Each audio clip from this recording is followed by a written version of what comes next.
नमस्कार साथियों, स्वागत है आपका विकास एजुकेशन के ऑनलाइन प्लेटफॉर्म पे। हम आपको पढ़ा रहे हैं मैथमेटिक्स किसके लिए, रीट 2022 के लिए।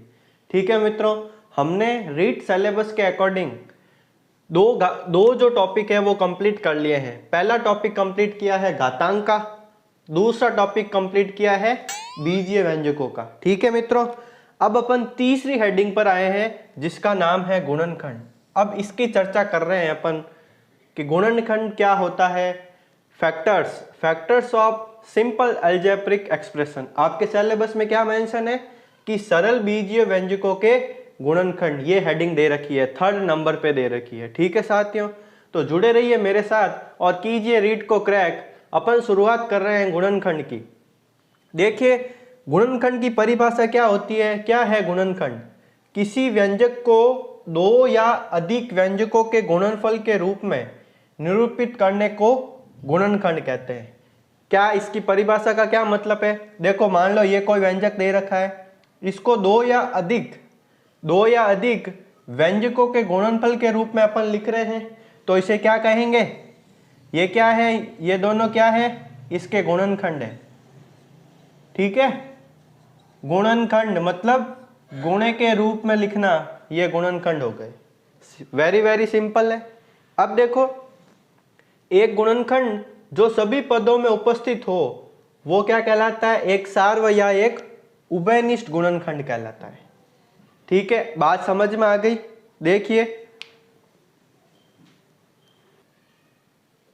उभयनिष्ठ गुणनखंड मतलब ऐसा गुणनखंड जो सभी पदों में उपस्थित हो, उसको क्या कहते हैं अपन? उभयनिष्ठ गुणनखंड कहते हैं। ठीक है साथियों, अब देखो गुणनखंड का क्या परिचय है, गुणनखंड क्या होता है, उसके बारे में अपन देख रहे हैं। ठीक है, देखो मैंने एक क्वेश्चन लिखा है कि 24 के गुणनखंड क्या है, आप बताइए।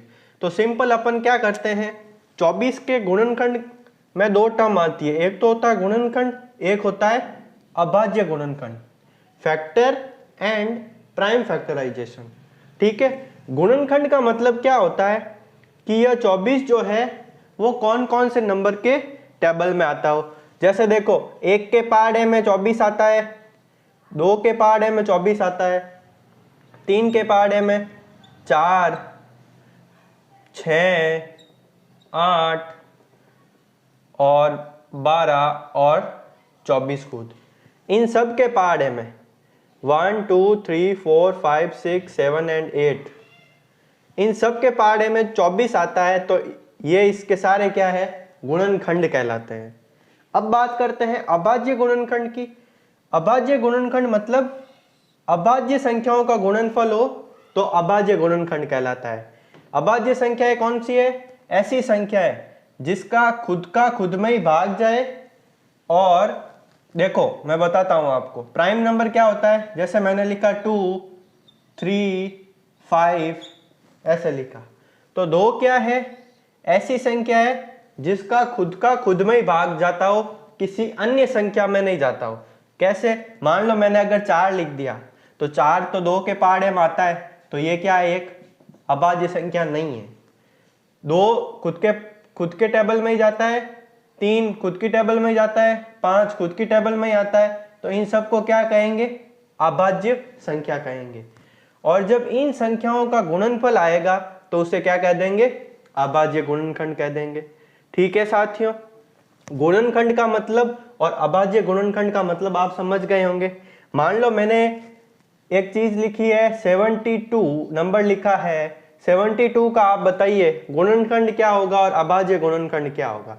तो अभाज्य गुणनखंड कैसे ज्ञात करेंगे? सिमिलरली जो आपने बचपन में सीखा है, 2 का भाग दे दो, 2 तिया 6, 2 छिंग 12, 2 एकम 2, 2 अट्ठे 16, 2 नम्मे 18, 3 तिया 9 और 3 एकम 3। ठीक है मित्रों, अब देखो ये सारे अभाज्य संख्याएं आ गई, तो 2 की घात कितनी है? 3, 2 दूनी 4, दूनी 8, तेरी 24 और 24 तिया 72। तो 2 की घात 3 गुणा 3 की घात 2, ये इसके आ गए अभाज्य गुणनखंड। देखो कैसे करते हैं, इसको कैसे लिखेंगे? 2 की घात 3 गुणा 3 की घात 1, दो दो 3 बार है तो 2 की घात 3 और 3 की घात 1 ऐसे लिख दो। फिर क्या करो, जो इसकी अभाज्य गुणनखंड की घातें हैं उनमें +1 करके गुणा कर दो, +1 करके गुणा कर दो। 3 में 1 जोड़ दिया और 1 में 1 जोड़ दिया और दोनों को गुणा कर दिया, तो 3 और 1 4, 4 दूनी 8। इसका आंसर क्या आ गया? 8। ये 8 क्या है? ये है गुणनखंडों की संख्या, ये है गुणनखंडों की संख्या। बात समझ में आ रही है साथियों? बने रहिए मेरे साथ। ये देखो गुणनखंडों की संख्या 8 आई, तो बताओ 24 के गुणनखंडों की संख्या क्या है? 8 है। तो 1 2 3 4 5 6 7 और 8, तो ये गुणनखंडों की संख्या 8 आ गई हमारे पास। ठीक है मित्रों, समझ में आ रहा है ना आपको? अब सिमिलरली देखो इसको, इधर 72 का गुणनखंड देखते हैं अपन। 72 के गुणनखंड 2 की घात 3, 2 की घात 3 गुणा 3 की घात 2, ये लिखा हुआ है। अब देखो 2 की घात 3 में 3 + 1 करना है और इसमें 2 + 1 करना है और इसको गुणा करवा दो। 3 और 1 4 गुणा 2 और 1 3, तो 4 3 कितने हो गए? 12। तो 72 के गुणनखंडों की संख्या कितनी आएगी? 12 आएगी। कितनी आएगी? गुणनखंडों की संख्या कितनी आ जाएगी? 12 आ जाएगी।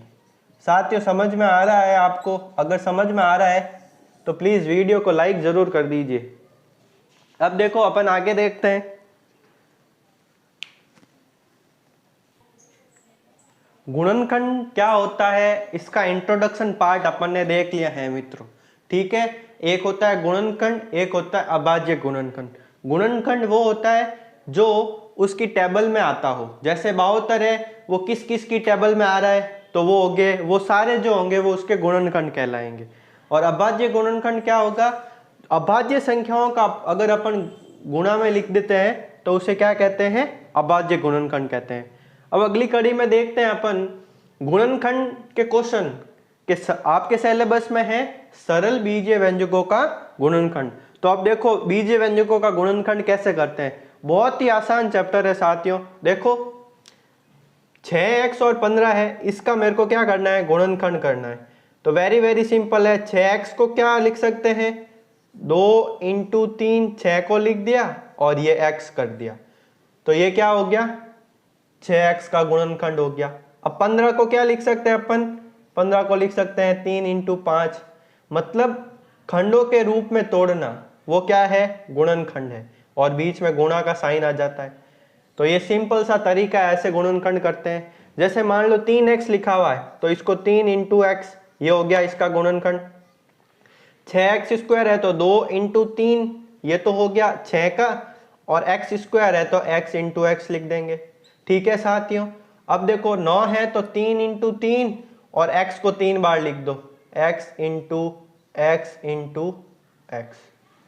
ओके, अब देखो ये कैसे सॉल्व करेंगे। इसमें क्या करते हैं, गुणनखंड ज्ञात करने के लिए अपन को क्या करना पड़ता है? कॉमन लेना पड़ता है। कॉमन का मतलब क्या होता है कि यहाँ पे इस एक पद में जो चीज उपस्थित है वो इस पद में भी उपस्थित होनी चाहिए। मतलब दोनों जगह अगर चीज उपस्थित है तो अपन कॉमन ले सकते हैं। कैसे, देखिए कॉमन लेना कैसे सीखते हैं। देखो 5 इधर भी है और इधर 25 है। 25 है मतलब ये 5 के पहाड़े में आता है, तो मैं 5 कॉमन ले सकता हूँ दोनों पदों में से, तो ये 5 कॉमन आ गया। अब बताओ a इधर भी है, a इधर भी है, तो जो भी लोवेस्ट पावर ऑफ टर्म है, लोवेस्ट पावर क्या है? निम्न घात क्या है? a है, वो हमेशा कॉमन आएगी। देखो इधर a मैंने कॉमन ले लिया, a² नहीं लेना है, a कॉमन लेना है, जो निम्न घात है वो। ठीक है, अब बताओ b कॉमन ले सकता हूं क्या? नहीं, b नहीं ले सकते क्योंकि यहां पर b उपस्थित नहीं है। तो 5 है, इसमें से कॉमन आ गया। तो देखो 5 और a ये तो बाहर कॉमन आ गए, तो यहाँ पर पीछे कितना बचा है? पीछे तो ओनली फॉर a बचा है, क्योंकि a² में से a तो मैंने कॉमन ले लिया, तो यहाँ पर a आ गया। प्लस 5 के पहाड़े में 25 आता है 5 बार, ये a कॉमन आ गया और ये b लिख दिया, तो ये इसका हो गया गुणनखंड। इस प्रकार के इस मेथड से आगे अपन सीखने वाले हैं, वो आपके एग्जाम में क्वेश्चन आएंगे। अब देखो सिमिलरली इस क्वेश्चन को देखो, इसमें क्या दे रखा है कि 12a² b + 15ab² है, इसका गुणनखंड करो। इसका गुणनखंड करो, देखो पहले तो ये देखो 12 और 15 किसकी टेबल में आते हैं, तो देखो 3 के पहाड़े में आते हैं, 3 के पहाड़े में आते हैं, तो मैंने 3 कॉमन ले लिया। फिर देखो ए स्क्वायर बी और ए बी स्क्वायर, तो लोवेस्ट पावर ऑफ टर्म क्या है, एक तो ए है एक बी है, तो ये 3ab कॉमन ले लिया, फिर लगा दिया कोष्टक। अब बताओ 3 के पहाड़े में 12 कितनी बार, 4 बार। ए स्क्वायर में से ए कॉमन आ गया तो ए बच गया और बी ऑलरेडी कॉमन आ गया है, प्लस तीनों पंजे 15, ए कॉमन आ गया और यहाँ पे बी बच गया, तो ये इसका हो गया गुणनखंड। वेरी वेरी सिंपल है साथियों, बहुत ही सिंपल है, आप देखते जाइए। अब देखो ये है 4p का स्क्वायर माइनस गुण 50। अब देखो 4p स्क्वायर को क्या लिख सकते हैं, देखना ध्यान से, ये हो गया 2p का स्क्वायर, क्योंकि 2 का स्क्वायर 4 होता है, माइनस इसको लिख दिया मैंने 7 का स्क्वायर। अब एक मैंने फॉर्मूला सिखाया था आपको, a का स्क्वायर माइनस b का स्क्वायर होता है a प्लस बी गुणा a माइनस बी, तो ये इसके गुणनखंड हो गए 2p प्लस 7 और 2p माइनस 7। a की वैल्यू है 2p, b की वैल्यू है 7, तो a प्लस बी और a माइनस बी। ठीक है मित्रों, अब देखो इसको कैसे सॉल्व करेंगे, p की घात 4 माइनस 16 है, तो इसको ऐसे लिख सकते हैं p का स्क्वायर और इसकी घात 2, तो ये हो गया p की घात 4 माइनस 16 है, तो 16 को लिख दिया मैंने 4 का स्क्वायर। अब देखो ये क्या बन गया, a का स्क्वायर माइनस b का स्क्वायर, जहां a की वैल्यू क्या है, p स्क्वायर है, तो इसको एक बार प्लस में एक बार माइनस में लिख दो, p स्क्वायर प्लस का 4 और p स्क्वायर माइनस का 4, ये हो गए गुणनखंड। बहुत ही सिंपल है, जैसे जैसे मैं सिखा रहा हूं बने रहिए मेरे साथ और कीजिए रीड को क्रैक। सारे टॉपिक में एकदम इजी वे में समझाऊंगा साथियों, ठीक है। अब देखो आगे, बीजीय व्यंजकों का गुणनखंड सीख रहे हैं साथियों। नेक्स्ट क्वेश्चन देखिए और बताइए इनको कैसे सॉल्व करते हैं। बहुत ही ज़्यादा आसान है। देखो मैंने क्या बताया है, पहले दोनों पदों को देखो, जो 18 और 27 है ये किसके पहाड़े में आते हैं, उसको कॉमन ले लो। फिर जो लोवेस्ट टर्म है, लोवेस्ट पावर ऑफ टर्म है, उसको कॉमन ले लो। देखो 18 और 27 किसके पहाड़े में आते हैं, 9 के पहाड़े में आते हैं, ये तो क्लियर हो गया। फिर बात कर रहे हैं x की घात 4, यहाँ x की घात 5, तो निम्न घात कौन है, x की घात 4 है, उसको कॉमन ले लो। y की घात 3, y की घात 2, तो y की घात 2 निम्न है, इसको कॉमन ले लिया। ओके, अब देखो 9 के पहाड़े में 18, 9 दूनी 18, अब x की घात 4 कॉमन आ गया, y की घात 3 में से y की घात 2 कॉमन आ गया, तो यहाँ y बच जाएगा, माइनस 9 के पहाड़े में 27 3 बार, x की घात 5 है तो x बच जाएगा क्योंकि x की घात 4 कॉमन ली है। फिर y स्क्वायर, तो y स्क्वायर बाहर आ गया, तो ये हो गया इसका गुणनखंड। ठीक है, अब देखो नेक्स्ट क्वेश्चन देखो, 4x square plus 2y square plus x square y square plus 8 है। देखो ऐसे क्वेश्चन में क्या करते हैं अपन, थोड़ा सा रीअरेंज करते हैं, थोड़ा सा दिमाग लगाना है आपको कि 4x square plus 2y square plus x square y square plus 8 में मैं क्या करूं कि मेरे पास कॉमन चीज आ जाए। देखो यहाँ पे x स्क्वायर है और यहाँ पे x स्क्वायर है, अगर मैं इन दोनों को पास में लाऊं तो क्या कुछ काम बन सकता है, देखते हैं क्या होता है। 4x square plus x square y square plus 2y square plus 8। ठीक है मित्रों, अब देखो यहाँ पे भी x स्क्वायर है, यहाँ पे भी x स्क्वायर है, तो मैंने क्या किया, x स्क्वायर कॉमन ले लिया, तो पीछे क्या बच जाएगा, 4 plus y square. Okay, plus 2 है 8 है, तो मैंने क्या किया, 2 कॉमन ले लिया, 2 कॉमन ले लिया, तो ये है y का स्क्वायर प्लस 2 के पहाड़े में 8 आता है 4 बार, तो 2 चौके 8। अब देखो गुणनखंड करते हैं ना, उसमें एक चीज हमेशा ध्यान रखना, जब ये 2 कोष्टक बनते हो तो ये दोनों कोष्टक समान आएंगे। यहाँ पे अगर 4 प्लस वाई स्क्वायर है तो यहाँ पर भी 4 प्लस वाई स्क्वायर आना चाहिए, अगर नहीं आ रहा है तो आपके खोटा हो जाएगा। देखो 4 प्लस वाई स्क्वायर है, 4 प्लस वाई स्क्वायर है। ठीक है, अब देखो 4 plus y square, 4 plus y square common ले लेंगे, 4 प्लस वाई स्क्वायर ले लिया कॉमन, ये कॉमन आ गया, तो पीछे क्या बचा, एक्स स्क्वायर प्लस 2। ये एक्स स्क्वायर प्लस 2, ये हो गए इसके गुणनखंड। मतलब अब इन दोनों को मैं अगर आपस में गुणा करूं तो मेरे को ये चीज प्राप्त होगी। तो ये आ गए गुणनखंड। बहुत ही ज्यादा आसान है, बने रहिए मेरे साथ। अब देखो ये क्वेश्चन कैसे सॉल्व करते हैं। 5ab a square minus b square का फॉर्मूला लगा दो, a प्लस बी गुणा a minus b upon 3a a plus b. ठीक है साथियों, a प्लस बी से a प्लस बी गया, इस a से ये a गया, तो क्या आंसर आया 5b/3 गुणा a minus b. Okay, very very simple है, आप देखते जाइए। अब देखो 21 और 27 किसकी टेबल में आते हैं? 21 और 27 आते हैं 3 की टेबल में, और आते हैं तीनों साथ 21 और 3 नम 27। अब लोवेस्ट पावर ऑफ टर्म क्या है? यहाँ पर एक्स स्क्वायर है और वाई स्क्वायर कॉमन ले लेंगे, तो क्या हो गया देखो 3 के पारे में 21 7 बार, एक्स स्क्वायर कॉमन, यहाँ पे बच जाएगा वाई प्लस 3 नम 27, यहाँ पे बच जाएगा एक्स और वाई स्क्वायर कॉमन आ गया। तो ये देखो एक सिंपल तरीका है कि गुणनखंड कैसे करते हैं। इससे रिलेटेड ही आपके रीट में एग्जाम में क्वेश्चन आएंगे। देखो नेक्स्ट क्वेश्चन देखते हैं अपन। अब देखो द्विघात समीकरण जो है, द्विघात समीकरण का सॉल्यूशन कैसे करेंगे, इसके गुणनखंड कैसे ज्ञात करेंगे। मित्रों मैं आपको पढ़ा रहा हूं गुणनखंड कैसे निकालते हैं। अगर आपको ये वीडियो पसंद आ रहा है तो प्लीज लाइक जरूर करें। अब देखो द्विघात समीकरण का गुणनखंड कैसे ज्ञात करते हैं, बहुत ही आसान है, बने रहिए मेरे साथ। देखो x square plus 5x plus 6 है।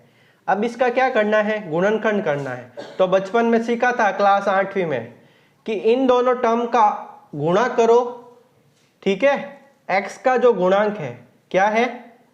x के गुणांक का, x के गुणांक का इस कांस्टेंट टर्म से, अचर पद से गुणा करो। किससे गुणा करो? अचर पद से गुणा करना है। तो इसका गुणांक क्या है? 1 है, तो 1 को 6 से गुणा कर दो तो आएगा 6। तो ऐसी संख्या सोचो गुणा करने पर तो 6 आए और जोड़ने या घटाने पर क्या आए? 5 आए। ठीक है, यह तरीका है मित्रों। देखो गुणनखंड x के गुणांक का अचर पद से गुणा करना है अपन को। देखो 1 × 6 और ये 5। अब ऐसी संख्या सोचो गुणा करने पर तो 6 आए और जोड़ने या घटाने पर 5 आए, तो कैसे करेंगे? देखो अपन को 6 का देखना है गुणनखंड। 6 कैसे आता है? 2 × 3 करते हैं तब 6 आता है। अब बताओ 3 और 2 को जोड़ते हैं तो 5 आता है, तो ये गुणनखंड बैठ गया इसका। कैसे करेंगे? एक्स स्क्वायर प्लस 5x को किस फॉर्म में लिखेंगे? इन दोनों की फॉर्म में। तो 3x प्लस 2x, 3 और 2 5x plus 6। Very very simple है। अब देखो x कॉमन ले लिया इन दोनों में से, तो यहाँ पे बच गया x प्लस 3, यहाँ 2 कॉमन ले लिया तो ये हो गया x प्लस 6 आता है 2 के पाड़े में 3 बार। तो x प्लस 3 इधर भी है इधर भी है, तो इन दोनों में से x प्लस 3 आ जाएगा कॉमन और पीछे बच जाएगा x प्लस 2। तो ये आ गया इसका गुणनखंड। x प्लस 3 गुणा x प्लस 2 इसका गुणनखंड है। ठीक है, देखो इसको कैसे सॉल्व करते हैं। अब देखो 16 गुणा एक्स स्क्वायर का गुणांक, एक्स स्क्वायर का गुणांक क्या है? 1। तो गुणा करने पर तो आना चाहिए 16 और जोड़ने या घटाने पर आना चाहिए 6। ठीक है, तो देखो 16 किस किस के पाड़े में आता है, उनका गुणनफल देखते हैं। 16 आता है 2 × 8 = 16। ठीक है, 4 × 4 = 16। अब देखो जोड़ने या घटाने पर क्या आना चाहिए? 6 आना चाहिए। तो 8 में से 2 माइनस कर दो तो 6 आ रहा है। ये भी 16 होता है लेकिन ये 4 और 4 8 हो जाते हैं, तो ये नहीं आएगा। तो देखो इसको इस फॉर्म में लिख दो, x का स्क्वायर प्लस 6x को क्या लिखेंगे? 8x माइनस 2x, क्योंकि 8 में से 2 जाएंगे तब 6x बच जाएंगे और ये दोनों इसके आ गए माइनस 16। अब देखो इन दोनों में से x कॉमन ले लो, x प्लस 8, इसमें से क्या किया? -2 कॉमन ले लिया। -2 कॉमन ले लिया मतलब माइनस कॉमन आ गया, इसका मतलब है माइनस की चीज प्लस में बदल जाती है। तो देखो ये माइनस की चीज थी, ये प्लस में बदल गई, प्लस 2 के पार्ट में 16 8 बार आ गया। तो देखो x + 8 मल्टीप्लाई x - 2, ये हो गया इसका गुणनखंड। ठीक है साथियों, बहुत ही आसान है, समझ में आ रहा होगा आपको। अब देखो इसको कैसे सॉल्व करते हैं, ये भी बहुत ही सिंपल है। इसको इसके गुणांक से गुणा करना है, तो 25 को 4 से गुणा कर दिया तो क्या आ गया, 100 आ गया। अब ऐसी संख्या सोचो जिन दोनों का गुणनफल करो तो 100 आए, और उनका जोड़ या घटाव करो तो 20x आ जाए, माइनस का 20x आ जाए। तो देखो 100 कब आता है, 100 का गुणनफल करो, 10 को 10 से गुणा करते हैं तब क्या आता है, 100 आता है, और 10 और 10 दोनों को जोड़ देते हैं तो क्या आ जाता है, 20 आ जाता है। तो देखो 20 भी आ रहा है और 100 भी आ रहा है, तो ये हो गया सेट। अब देखो 4x square minus 10x minus 10x, तो -10x माइनस 20x हो गए, प्लस का 25। अब देखो इसमें से मैंने क्या कॉमन लिया है, ध्यान से देखना मित्रों, यहाँ पे देखो 2 भी कॉमन आ रहा है और x भी कॉमन आ रहा है, तो 2 के पाड़े में 4 आता है 2 बार, x माइनस 2 पंजे 10। इधर क्या हो, देखो इधर मैंने माइनस का 5 कॉमन ले लिया, तो ये माइनस की चीज हो जाएगी प्लस में, तो 5 के पाड़े में 10 आता है 2 बार, और आता है ना 2 बार, ये x का है x, और प्लस वाली चीज होती है माइनस में, माइनस कॉमन लेते हैं तो माइनस वाली चीज तो प्लस में हो गई और प्लस वाली चीज माइनस में हो गई, और 5 के पाड़े में 25 आता है 5 बार। तो देखो 2x - 5 तो आ गया कॉमन, और पीछे क्या बच गया, 2x - 5, तो ये इसके गुणनखंड आ गए। ठीक है साथियों, गुणांक 1 था वो भी मैंने आपको समझा दिया है, गुणांक 4 था वो भी समझा दिया है, यहाँ पे प्लस प्लस वाले समझा दिए हैं, माइनस वाला भी समझा दिया है। ठीक है, रीट में आप कहीं नहीं अटकने वाले हो, मेरे साथ बने रहिए। देखो अब नेक्स्ट देखते हैं। अब हम बात कर रहे हैं रीड प्रीवियस ईयर क्वेश्चन की। देखो जितना मैंने सिखाया है उससे आप इन क्वेश्चन को सॉल्व कर पाते हो, तो आप सीख रहे हो कुछ ना कुछ। देखो ये रीड प्रीवियस ईयर क्वेश्चन है, देखना ध्यान से। 2011 में क्या पूछा था, 2011 में पूछा था कि ये क्वेश्चन है, इसके गुणनखंड बताओ। तो देखो इसको ध्यान से, a का स्क्वायर प्लस b का स्क्वायर माइनस 2ab, ये फॉर्मूला किसका है, a माइनस b का होल स्क्वायर, फिर ये है माइनस का z स्क्वायर। ठीक है, अरे समझ में आ रहा है ना साथियों, a माइनस बी का होल स्क्वायर तो x माइनस वाई का होल स्क्वायर माइनस का z स्क्वायर लिख दिया, क्लियर है। अब देखो आगे, ये पूरी टर्म क्या है, a का स्क्वायर माइनस बी का स्क्वायर, तो a का स्क्वायर माइनस बी का स्क्वायर होता है, एक बार तो इसको लिख दो प्लस में और एक बार इसको लिख दो माइनस में। ये क्वेश्चन आपके पूछ रखा है, तो बताओ समझ में आया या नहीं आया। ये किसका है, a माइनस बी का होल स्क्वायर है, तो x माइनस वाई का होल स्क्वायर कर दिया, ये माइनस z स्क्वायर है। अब देखो ये पूरी टर्म जो है ना x माइनस वाई, इस पूरी टर्म को मैंने a माना है, तो a का स्क्वायर माइनस b का स्क्वायर क्या होता है, a plus b, a minus b. ठीक है, अब देखो इसको कैसे सॉल्व करते हैं, ये भी बहुत आसान है। 2018 में क्या पूछा था कि इसके गुणनखंड बताओ। अब देखो 5 और 15 है, तो इसमें से 5 कॉमन आ जाएगा, क्योंकि 5 और 15 दोनों एक ही टेबल में आते हैं, और 2 और 6 जो है वो 2 की टेबल में आते हैं, मतलब इनको अरेंज करने की जरूरत नहीं है। देखो 5 कॉमन लिया, a इधर भी है, a इधर भी है, तो लोवेस्ट पावर ऑफ टर्म ये a आ गई। फिर यहाँ पे क्या बचेगा, a प्लस 5 के पार्ट है में 15 3 बार। ओके, यहाँ पे मैंने क्या किया, माइनस का 2b कॉमन लिया। अरे बीच कॉमन क्यों लिया, क्योंकि दोनों पदों में b कॉमन है, यहाँ पे a नहीं है, इसलिए मैंने b कॉमन लिया है। अब माइनस कॉमन ले लेते हैं तो क्या होता है, माइनस वाली चीज प्लस में हो जाती है, तो 2 के पाड़े में 6 3 बार, ये वाला माइनस हो गया प्लस, और 2 के पाड़े में 2 1 बार, और पीछे बच जाएगा 1। अब देखो ये दोनों कोष्टक सेम आने चाहिए, तो हमारे पास सेम आ गए, तो अपन ने सही किया है। तो देखो a प्लस 3 तो कॉमन आ गया, और 5a माइनस 2b, ये हो गए इसके गुणनखंड। बहुत ही आसान चैप्टर है गुणनखंड। देखो आगे और क्वेश्चन सीखते हैं, इसको कैसे सॉल्व करते हैं। 2x plus 4y minus 8xy minus 1 है, इसका अपन को गुणनखंड ज्ञात करना है। देखो यहाँ पे 2x है, यहाँ पे माइनस 8xy है, यहाँ पे 4y है और यहाँ पे माइनस x है। ऐसा अरेंजमेंट करो कि दोनों कोष्टक बराबर आ जाए। देखो अगर मैं इन दोनों को लेऊं तो कॉमन क्या आएगा, ओनली फॉर 2, ठीक है, तो ये तो बैठेगा नहीं। अगर मैं इन दोनों को ले लूं तो 2 तो कॉमन आ जाएगा और x भी कॉमन आ जाएगा, तो आई थिंक बैठ जाएगा। देखो कैसे होता है, 2x माइनस का 8xy plus 4y minus 1, okay, 2 common आ गया, x कॉमन आ गया, तो यहाँ पे 1 बच गया। जब ये पूरा कॉमन आ जाता है तो ये 1 बच गया, माइनस 2 के पहाड़े में 8 आता है 4 बार, x कॉमन आ गया तो ये आ गया y प्लस, ठीक है साथियों, बहुत ही आसान है, बस आप समझते जाइए। अब देखो प्लस 1 कॉमन ले लिया मैंने, तो यहाँ पे क्या हो जाएगा, 1 माइनस 4y अपन को लाना है, तो मैं क्या करूंगा, माइनस 1 कॉमन लेऊंगा। क्यों लेऊंगा माइनस 1 कॉमन, क्योंकि मेरे पास कोष्टक सेम आ जाए।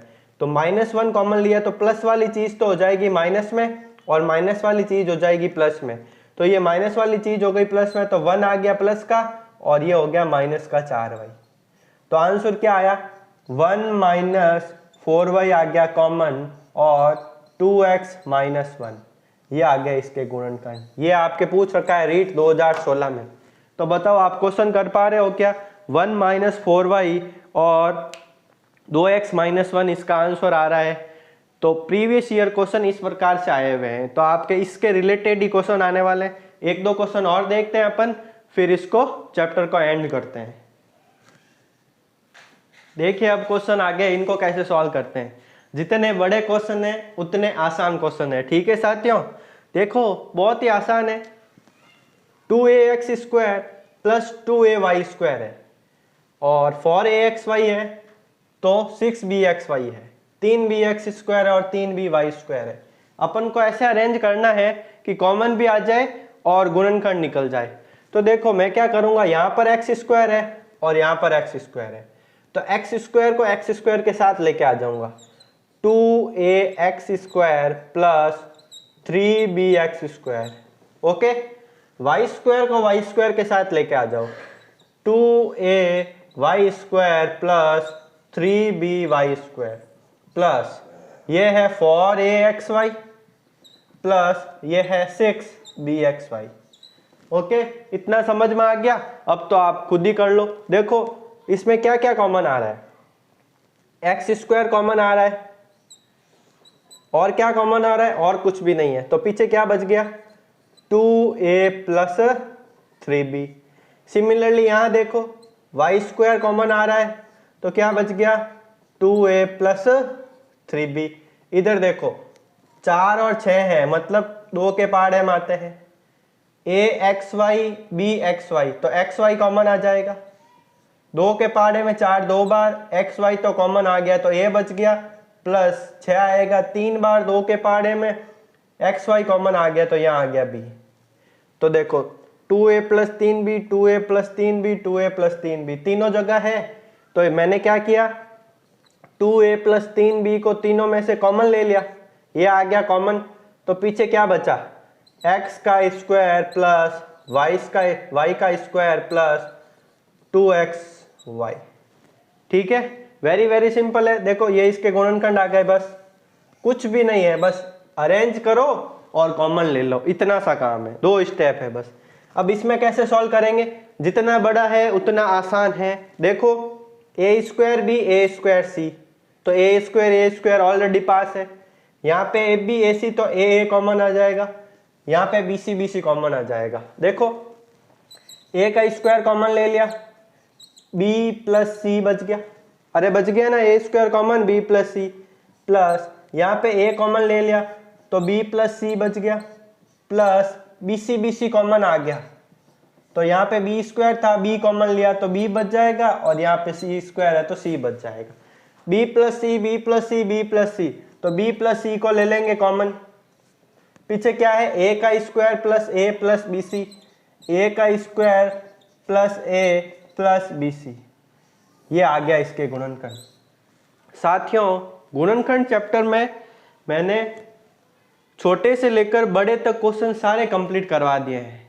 अगर आपने ये वीडियो ईमानदारी से देख लिया तो गारंटी है साहब आप रीट में एक भी क्वेश्चन गलत नहीं करोगे।